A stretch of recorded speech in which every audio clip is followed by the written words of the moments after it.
नमस्कार। एक बार सभी का फिर से स्वागत है इंजीनियरिंग बियॉन्ड टेक्सटबुक्स के एडिशन में। तो एक सवाल है कि शहर के सारे सब स्टेशंस बंद है और यूँ मान लीजिए कि सभी बंद है। 11,000 का सारा लाइन बंद है, पूरा शहर में सन्नाटा है, बिजली में कहीं कोई नहीं है। फिर भी आप में से कितनों को ये लगता है कि किसी का 11,000 का लाइन लग के किसी का मौत हो सकता है उस दौरान? नॉर्मली किसी को लगेगा कि अटपटा सा सवाल है। तो सवाल है कि ऐसा हो सकता है। ऐसा 11,000 आपका शट डाउन, सब स्टेशन के सारे लाइंस बंद रहेंगे तब भी किसी का 11,000 से मौत हो सकता है। तो जानने की कोशिश करते हैं कि ऐसा कैसे। तो जैसे कि हम लोग नाम चैनल का नाम है कि इंजीनियरिंग बियॉन्ड टेक्सटबुक्स। तो आपने सभी ने इंजीनियरिंग में नॉर्मल में पढ़ा होगा step up transformer, step down transformer. तो मेरा क्या ये कहना है कि every step transformer it's step down transformer. Her step up transformer में स्टेप अप ट्रांसफॉर्मर का नेचर होता है। ट्रांसफॉर्मर डुअल नेचर का होता है। एक तरफ से आप इंजेक्ट करोगे लाइन तो दूसरी तरफ से उतना ही वोल्टेज निकलेगा, और दूसरी तरफ से उतने ही वोल्टेज डालोगे तो जिधर से आउटपुट का जो ये इनपुट और आउटपुट एक्सचेंज होगा दोनों ही कंडीशन में। यहाँ एक मैंने एग्जांपल के लिए एक पीटी रखा हुआ है। ये 3,300 वोल्ट यहाँ से लेता है और इधर से 220 वोल्ट निकालता है। तो ये नॉर्मली बड़े बड़े स्विच में रिले को ऑपरेशनल वोल्टेज के लिए ये लगाया जाता है। 3,300 वोल्ट इंजेक्ट होता है, घुसता है, तो 220 वोल्ट निकलता है। जैसे कि हमने बताया, वैसे सूरत में ये स्टेप डाउन मोड में काम करता है। अगर आप इसके दिशा को उलट दोगे, जहां से इनपुट हो रहा था वहां से आउटपुट लोगे, तो ये अब स्टेप डाउन की जगह में स्टेप अप मोड में काम करेगा। अब यहाँ से आप 220 वोल्ट अगर इंजेक्ट करोगे तो यहाँ से 3,300 वोल्ट आउटपुट होगा।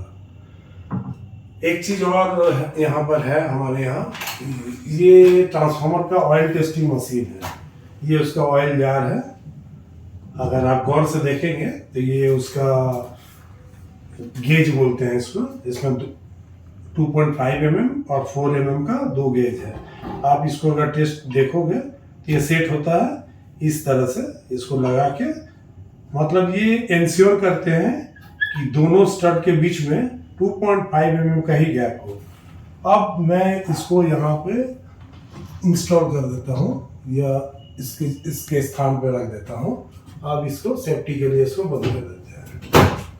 तो अब जब हम इसमें लाइन इंजेक्ट करेंगे तो ये 220 हम नॉर्मल आपके घर के सॉकेट से ही लाइन देते हैं। तो जब इसमें 220 इंजेक्ट होगा तो यहाँ से 220 वोल्ट जब इंजेक्ट होगा, यहाँ से 50,000 60,000 वोल्ट आउटपुट होता है। और उस 220 वोल्ट को हम लोग यहाँ से कंट्रोल करते हैं।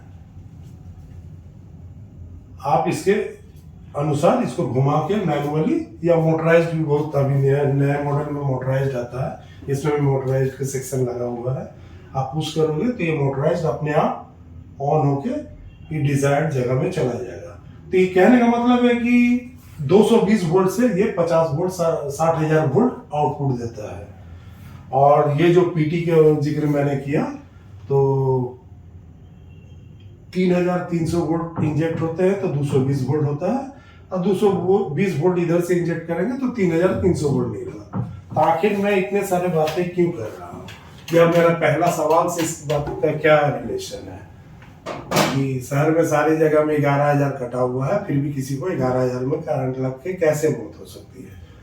अब मैं एक छोटा सा चीज में आता हूँ। आपके घर में इन्वर्टर होता है। इन्वर्टर में एक ही ट्रांसफार्मर होता है। नॉर्मल डिजिटल इन्वर्टर में आजकल एक ही ट्रांसफार्मर होता है। जब आपके घर में 220 वोल्टेज आता है तो वो ट्रांसफार्मर 12 वोल्ट उसमें से डीसी निकलता है। उसमें 220 इंजेक्ट होता है, 12 वोल्ट निकलता है। वो डीसी होने के बाद बैटरी को चार्जिंग प्रोवाइड करता है। तो जब तक लाइन आता रहता है या जरूरत होता है ट्रिपिंग वगैरह सब सर्किट में ऑप्शन लगा हुआ रहता है। बैटरी आपका फुल चार्ज होगा तो ऑटोमेटिकली वो फ्लॉट चार्जिंग में बंद हो जाता है। तो जब तक 220 आ रहा है, बैटरी को जरूरत है, 12 वोल्ट निकल रहा है, वो डीसी होकर आपका बैटरी चार्ज हो रहा है। लाइन कटता है, रिले अपना 180 डिग्री मतलब सिनेरियो में चेंज होता है। अब क्या हो रहा है, आपके 12 वोल्ट बैटरी से वो लाइन लेना शुरू करता है। 12 वोल्ट बैटरी को सर्किट के जरिए उसको डीसी में को एसी में कंट्रोल किया जाता है, क्योंकि ट्रांसफार्मर एक ऐसा डिवाइस है जो सिर्फ एसी में काम करता है। डीसी में इसका कोई रोल नहीं है। डीसी में ये इनएक्टिव रहेगा। यहाँ से वोल्टेज इंजेक्ट करोगे तो यहाँ से आउटपुट नहीं होगा, क्योंकि हाफ रेक्टिफायर में ये फुल वेव रेक्टिफायर में आपका ये काम नहीं करता है। और कहने का मतलब है कि इन्वर्टर जब आपका 12 वोल्ट डीसी बना के देती है तो 220 आउटपुट होता है। इससे आपके घर का लोड उस समय चलता है। तो कहने का मतलब है, वायरिंग में अगर आपके घर में लाइन है, 220 वोल्ट आपके घर से निकल रहा है और आपका जो चेंज ओवर का कनेक्शन है वो ठीक से कनेक्टेड नहीं है, या लूज शंटेड है, या लीकेज करंट उससे लीकेज हो रहा है, तो वो वापस जाएगा आपके पावर ट्रांसफार्मर या डिस्ट्रीब्यूशन ट्रांसफार्मर, जिससे आपके घर का बत्ती जलता है। 11,000 वाले का बात कर रहा हूं मैं। तो आपके घर का इन्वर्टर, जैसे कि मैंने आपको बताया कि every transformer has a dual nature of step up and step down itself. दोनों ही नेचर उसमें होता है। तो चूंकि इसमें है या इसमें है, तो आपके 11,000 वाला ट्रांसफार्मर में भी है।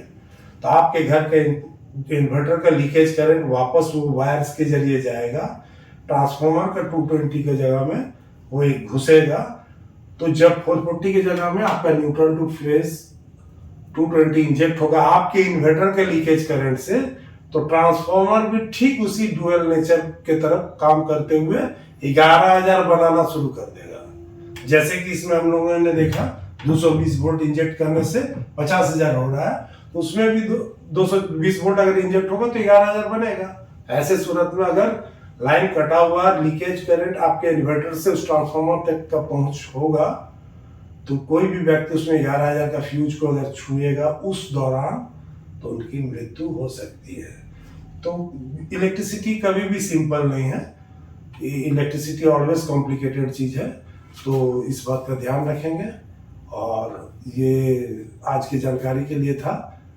और एवरी ट्रांसफार्मर स्टेप अप और स्टेप डाउन दोनों में काम करता है। इसका मतलब step up transformer, step down transformer बोलकर अलग अलग चीजें नहीं होती है। एक ही ट्रांसफार्मर को डुअल नेचर में यूज लिया जा सकता है। Thank you.